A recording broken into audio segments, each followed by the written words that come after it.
Hello, welcome to today's episode of the Group Therapy Podcast. Today we have Grandpa Munster himself, Daniel Roebuck. How is it being Grandpa Munster? I know, what a weird, who would have dreamt? I guess I would have dreamt. My dreams always do come true. What a blessing in my life to be Grandpa, to be, to play an iconic character that's been played by iconic actors is extraordinary, and I'm going to do my best to, make everybody happy. I'm ready for it. As soon as it was announced, I was like, yes, this is something I needed in my life, because I knew he'd been wanting to do Munsters for 2 decades. Yeah, 2 decades. And and then when I saw the cast and I saw you as Grandpa Munster, I was like, this is going to be great. And then your voice is so great on that. And, because Al and I are not from dissimilar places. I'm from Pennsylvania, Bethlehem, Pennsylvania now. Am I right? He grew up in the Bronx or in Brooklyn. So that's really only 130 miles as a crow fly. Yeah. So we all talk like that. Yeah. And we all have Eastern European backgrounds. I do as well as that. Yeah. I have a question for you. What does it take to become a teenage rock guy? That's a whole nother voice. Hold on, what is that voice? So Rob calls me up, and Rob is great. He's so great to me. Hey Dan, you want to be in a rock video? I make him sound like Gary Sinise in person. They're not dissimilar. They're both really great guys. And I said, sure. He goes, and I want you to play the devil. And I was like, I hate the devil. And I said, can I emasculate him? What? And what if I play him like Paulette? So I'm like, I'm the devil. It's so ridiculous. And now we have action figures of that character. It's just crazy.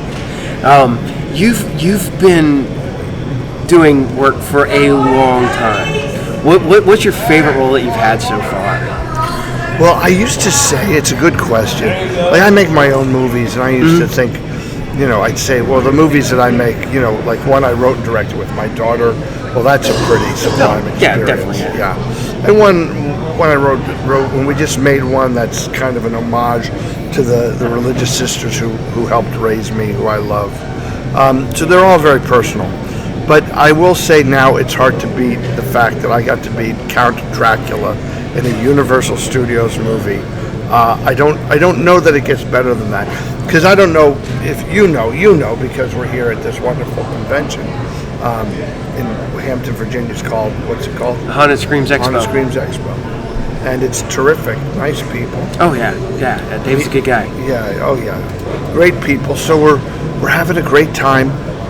Meeting people, but what I tell everybody is, like, I wouldn't even take the cape off. Like, they'd say, Mr. Dan, would you like us to take this cape from you? And I'd say, no, and I'd walk around with my cape. Like, do you remember the scene in Lawrence of Arabia? What he puts on, you may, if you don't know the movie. Yeah. If you don't, I'm talking to you people. If you don't know Lawrence of Arabia, watch it tonight. That's your homework. It's a great David Lee movie. But Lawrence gets his Arabian robes, and there's no mirror, of course, so he's looking at it in the shadow, and he's like seeing how it blows. That was me every night. I put that cape on, and I'd look in the shadows. You're like, yes. You're gonna Bela Lugosi it when you got the cape. So it goes with you when you go. Yeah. Yeah. No, I do have the cape, and I have instructed the missus that I'm going out in the cape. Yes. I hate to tell you, I'm doing it. Oh yeah, you got to. I'm doing it. I'm going in the coffin, in the cape. There you go. Well, you've also been a Frankenstein's monster too. Yeah, I've been Frankenstein's monster. I was Dracula once before in a short film. Yeah, Rob had me as Frankenstein in Lords of Salem, but he cut that part of the show out. Yeah, it's only in the deleted scenes. I don't even know if it's in the deleted scenes. I thought it was in the deleted scenes. I don't believe I've ever seen it, but it was neat. We had fun. Yeah, that's an experience movie. I tell people. Oh yeah, Lords of Salem. Yeah, it's like a Dario Argento. Yeah, I tell everybody, I was like, it's an American Italian film, and he's like, what? I'm like, go watch it. Go watch the Beyond. Go watch it. Right, Yeah. right, exactly.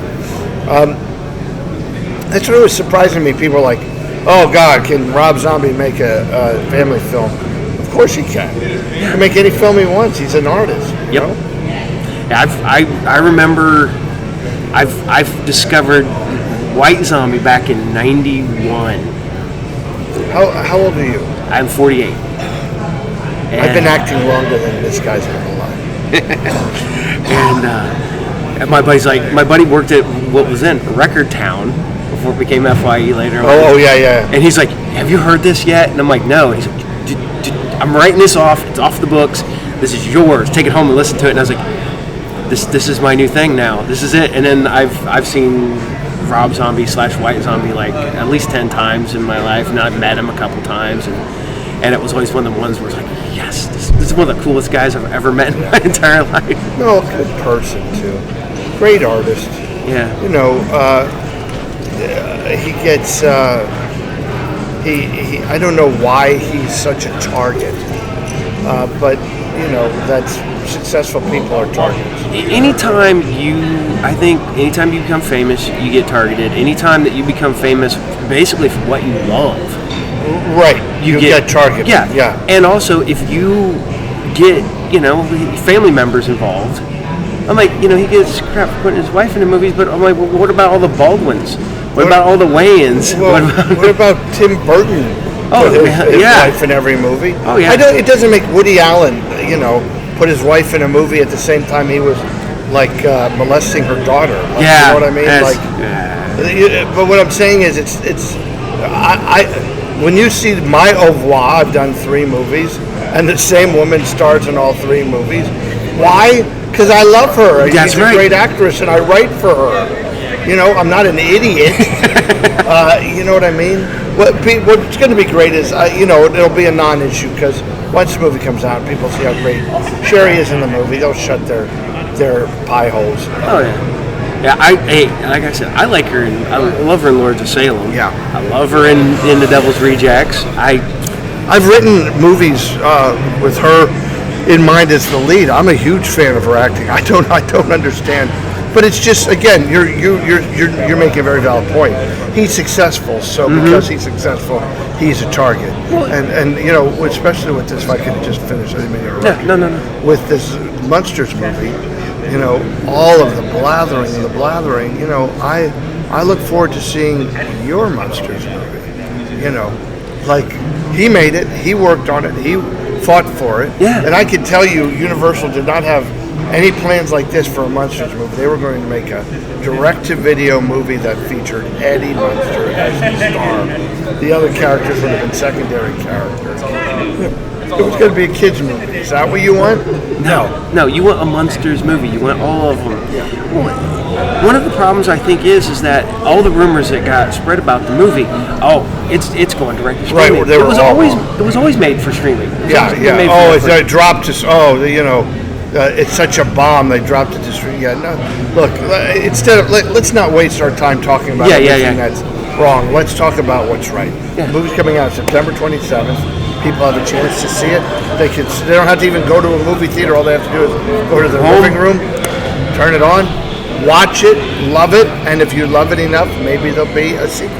Yeah, because I'm planning at 12:01. 12:01. I will just turn around for whatever I'm doing, and I'll watch it. Yeah, watch it then, and then watch it 6 hours later. Yeah. No, I'll probably maybe. That's about what time I wake up. That's fine. Yeah. When you're out there acting, what got you acting? What got you in the bug? God, dude, I've just always been it. I was a performer from a very early age. I wrote my first play when I was 6. Ooh. That sounds ridiculous. You know why? And it is ridiculous because I didn't know how to write my name, let alone. But I drew pictures of a play and took him to the nun, and the nun said, "Oh, Daniel, let's do your play," which is one of the reasons I love the religious sisters, because they were on my side from the very beginning. I've always been a performer. Was a clown in a circus. It's just what God called me to do, and gave me a very specific talent to be able to do it. Because many are called, few are chosen. Yeah. I guess you would say.